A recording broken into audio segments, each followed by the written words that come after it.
information is right there for you, so go to our website and check it out. New at 10, KCTV5 News is taking a closer look at prostitution and how it's changing in Kansas City.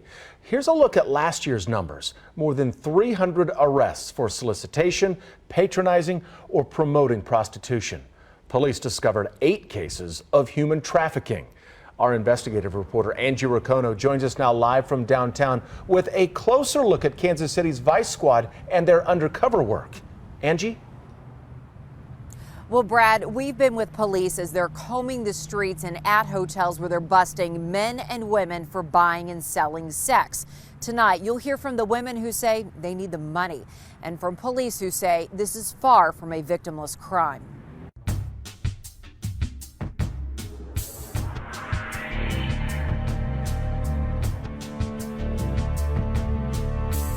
There's no explanation for it. I just do it. I gotta get money to be able to take care of my kids.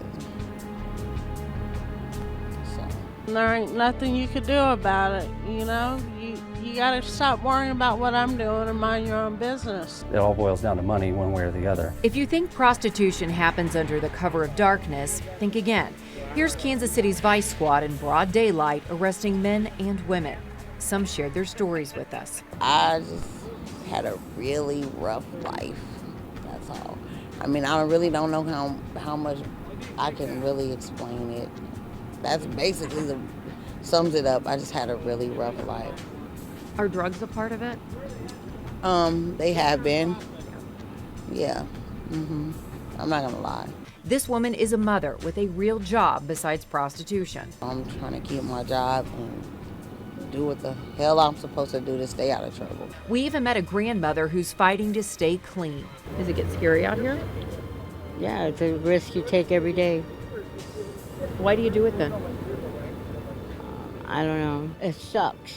It sucks, okay? Because I was in the process of going to Nebraska to go see my daughter because she's moving to Mexico next month, and now I failed them again. It's kind of like being in quicksand. It's hard to get out of it. Sergeant Brad Dumit has seen all of this before. The common pattern of women being sucked into the sex trade. It's about money, but when you peel back the layers, there's generally drug addiction. And sometimes women are forced or tricked into this terrible lifestyle. We try to make sure that we get them those resources and make sure that they understand that there's help out there and that they can get out of this type of work. Prostitution is still on the streets, but much of it takes place online and inside hotels. A recent sting highlights how busy just one day in Kansas City can be. This is surveillance video when the Vice Squad combs online ads and sees who shows up to buy sex or sell it. In one day, police bust 4 women and 8 men. Lunchtime is busy, and that's because many men can sneak off undetected. Dumit says he's no longer surprised by who's buying or selling sex in this city. He's seen men who are blue-collar workers and CEOs, young and old.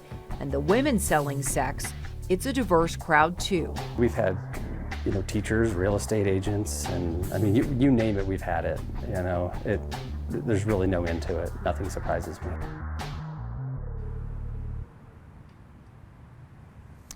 The leader of the Vice Squad says this is not a victimless crime. You often find human trafficking and narcotics when you're working these prostitution stings. And he points out that the women are often fearful of being beaten, attacked, or robbed. And the men, it's interesting, those cited often didn't bring in their phones or their wallets because they were afraid the women would rob them.